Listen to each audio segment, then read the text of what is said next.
Hello everyone, this is me Bhavya Sharma and you all are watching me on Anatomy वाले गुरुजी। तो आज की हमारी क्लास है GTT पे ग्लूकोज टॉलरेंस टेस्ट। मैंने कल आपको बायोकेमिस्ट्री में बताया था कि ये टेस्ट आपके one of the important test में से हैं जो आपके एग्जामिनेशन के लिए इम्पॉर्टेंट है। ओके, तो आज हम इसी के बारे में डिस्कस करने वाले हैं। जैसा कि नाम से पता चल रहा है, GTT ग्लूकोज टॉलरेंस टेस्ट आपकी बॉडी के अंदर ग्लूकोज को टॉलरेट करने की, मतलब कि उसका यूटिलाइजेशन करने की, ठीक है, उसको कैसे हैंडल करती है हमारी बॉडी, कैसे रिएक्ट करती है, उसकी टॉलरेंस क्या है, कैपेबिलिटी क्या है, उसको टेस्ट किया जाता है via GTT glucose tolerance test से। ओके, तो मैंने क्या लिखा है, to determine how quickly this glucose is cleared from blood. मतलब कि अगर ग्लूकोज का इंटेक होता है हमारी बॉडी में तो कितना जल्दी उसको क्लियर किया जाता है, यूटिलाइज किया जाता है। ग्लूकोज क्या है, कार्बोहाइड्रेट है। कार्बोहाइड्रेट का यूटिलाइजेशन हमारी बॉडी में कितना जल्दी होता है, उसी के लिए जो टेस्ट होता है उसे बोला जाता है GTT ग्लूकोज टॉलरेंस टेस्ट।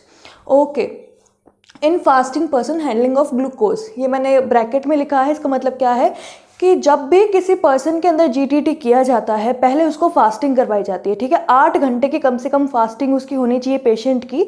उसी के बाद हमारी बॉडी में उसके रिएक्शन देखे जाते हैं कि ग्लूकोज को देने से उसमें क्या रिएक्शन आया है, ग्लूकोज टॉलरेंस टेस्ट उसका एलिवेटेड आया है या डिक्रीज आया है।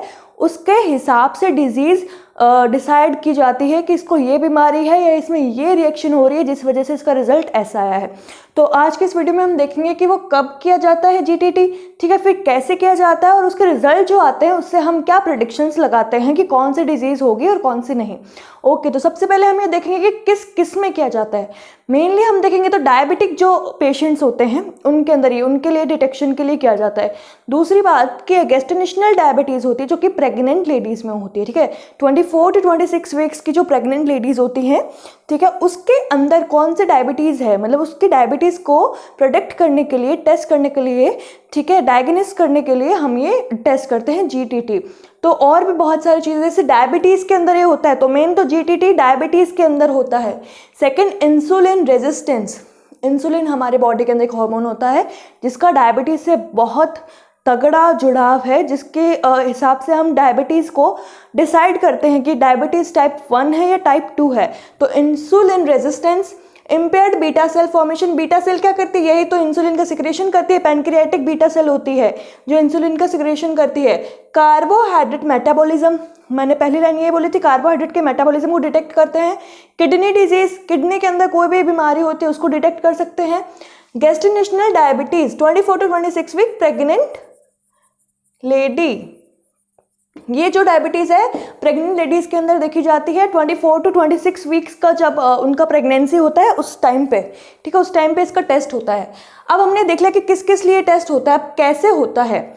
जिस पर्सन को, ये यहाँ पे पॉइंट्स लिखे हैं पर मैं आपको जनरली बताती हूँ कि सुनिए, जिस भी पर्सन के अंदर हमने पेशेंट हमारा जो भी है हमें टेस्ट करना है, पहली बात तो ये कि उसमें 8 घंटे की फास्टिंग की हुई होनी चाहिए उसकी, ठीक है।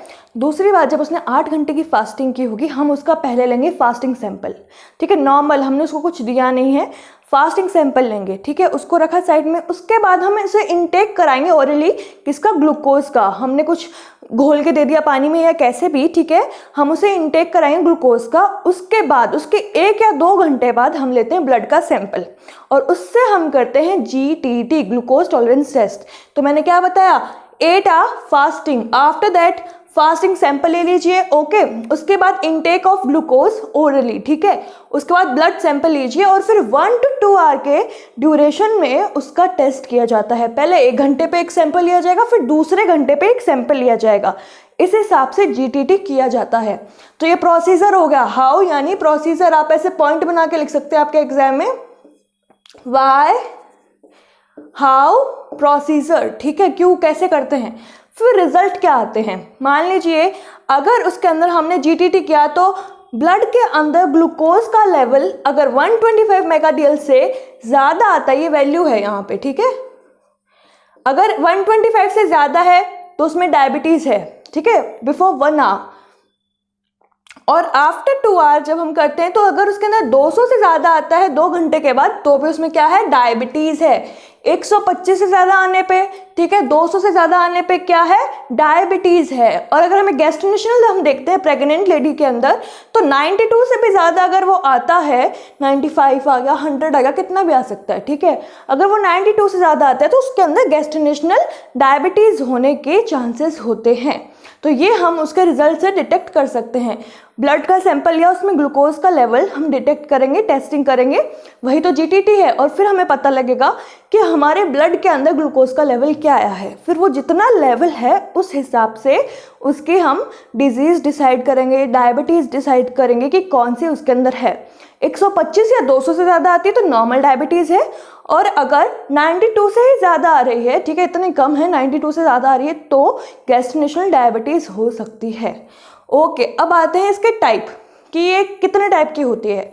तो जो जीटीटी है वो 2 टाइप की होती है, एक होता है ओजीटीटी, एक होता है मिनी जीटीटी। ओजीटीटी यानी ओरल, ठीक है, ओरल या ओरली ग्लूकोज टॉलरेंस टेस्ट, दिखाई दे रहा है ना आपको, OGTT, orally glucose tolerance test. उसके बाद है mini GTT, mini glucose tolerance test. ये इनके टाइप है, इनको एक्सप्लेन करना इतना कोई ज़रूरी नहीं है, ठीक है, आप थोड़ा बहुत अपनी तरफ से भी देख सकते हैं, हमारे वीडियो में हमने इतना ही बताया। उसके बाद आएगी डिजीज़, कि डिजीज़ कौन कौन सी हो सकती है, ठीक है, क्या क्या इसके सिम्टम्स हो सकते हैं, अगर हमें जो रिजल्ट मिलता है उस हिसाब से हम क्या प्रेडिक्ट कर सकते हैं।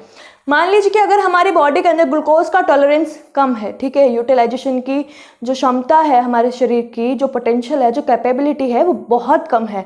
तो अगर कम है, डिक्रीज है ग्लूकोज टॉलरेंस, तो क्या हो सकता है, डायबिटीज़ मेलिटस हो सकती है, ठीक है। उसके बाद स्ट्रेस हो सकता है, उसका रीज़न कि इस वजह से वो कम आया, या तो डायबिटीज़ मेलिटस है तो कम आया, या फिर स्ट्रेस है तो कम आया, या फिर हाइपरथायराइडिज्म, अगर किसी को हाइपरथायराइडिज्म है तो भी जीटीटी का लेवल कम हो, मतलब ग्लूकोज टॉलरेंस का लेवल कम हो सकता है।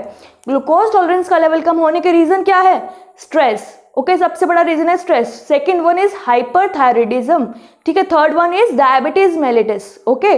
अब अगर मान लो ग्लूकोज टॉलरेंस का लेवल आ गया है ज़्यादा, ठीक है, एलिवेटेड आया, बढ़ा हुआ है, तो क्या होगा, तो आएगा पहला, यहाँ पे हाइपर था ना, कम आने पे क्या, ऑपोजिट ऐसे याद रखना है, कम आने पे क्या था, हाइपरथायराइडिज्म, पर अगर ज़्यादा आ गया तो क्या होगा, हाइपोथायराइडिज्म हो जाएगा, अगर ज़्यादा आएगा तो होगा हाइपोथायराइडिज्म। उसके अलावा एड्रिनल कॉर्टिकल हाइपोफंक्शन, ठीक है, एड्रिनल कॉर्टिकल जो हमारी ग्लैंड होती है उसका हाइपोफंक्शन, हाइपो यानी वो कम फंक्शनल है, वो अपना फंक्शन सही तरीके से नहीं कर रही है, इस वजह से हमारी बॉडी के अंदर ग्लूकोज की टॉलरेंस बहुत ज़्यादा है, यूटिलाइजेशन जितना हमारी बॉडी को कंज्यूम होना चाहिए उतना नहीं हो रहा, और बहुत फटाक से कंज्यूम हो रही है, वो हमारी बॉडी को सही से नहीं मिल रही है। हाइपोपिट्यूटरिज्म, पिट्यूटरी ग्लैंड होती है, ये सारे आपकी ग्लैंड्स पड़ी हुई है। पिट्यूटरी ग्लैंड अगर हाइपो मतलब उसका फंक्शन भी वो सही से नहीं कर रही है, तो हमारी मास्टर ग्लैंड होती है, सबको पता है ना, मास्टर ग्लैंड भी अगर अपना फंक्शन सही से नहीं कर रही है तो भी ग्लूकोज हमारी बॉडी में कंज्यूम नहीं हो पाएगा, बहुत जल्दी क्लियर हो जाएगा, जितना हमारी बॉडी में मिलना चाहिए उतना नहीं मिलेगा। ये रीज़न हो सकते हैं। मेनली जीटीटी का रोल बस इतना ही है। इसके बारे में हमने क्या क्या देख लिया, इतना क्या सारा कुछ आ गया कि इसको क्यों करते हैं। पहली बात तो ये है क्या, ओके, उसके बाद इसको क्यों करते हैं, फिर हम कैसे करते हैं, प्रोसीजर क्या है, उसके बाद रिजल्ट आने पे हम क्या डिटेक्ट कर सकते हैं कि ये रिजल्ट आया तो क्या होगा और वो रिजल्ट आया तो क्या होगा। उसके बाद टाइप कौन कौन से हैं, कि जीटीटी के टाइप कौन कौन से हैं, 2 टाइप हैं, ओजीटीटी और मिनी जीटीटी। उसके बाद अगर ग्लूकोज टॉलरेंस कम आई है तो कौन सी डिजीज़ है, और अगर ज़्यादा आई है तो कौन सी डिजीज़ है। तो this is all about GTT, इसमें इतना ही है, ठीक है, जहाँ से भी आप देखेंगे इसमें इतना ही है कि क्या इसको क्यों करते हैं, ठीक है, क्यों करते हैं वो हमने देख लिया, ठीक है, कौन कौन सी बीमारी की हम डाउट में होते हैं कि ये हो सकती है तो करते हैं, और फिर कैसे करते हैं। फास्टिंग बहुत ज़रूरी है, ठीक है, और ये 24 to 26 वीक्स वाला होना चाहिए, और 1 to 2 आवर सैंपल में 1 to 2 आवर पे सैंपल लिए जाते हैं, और फास्टिंग सैंपल पहले लेना ज़रूरी है ताकि हम कंपेयर कर सके, कंपैरिजन भी तो हमें देखना होगा ना। और ठीक है, और हमें ना कोई भी इंसान अगर बीमार है, ठीक है, कोई इलनेस है, कोई वीकनेस उसको है, उसको कार्बोहाइड्रेट का कंजम्पशन कम नहीं करना है। जिस वीक में उसको जाना है जीटीटी के लिए उसको कंजप्शन कम नहीं करना है, और वो बीमार नहीं होना चाहिए।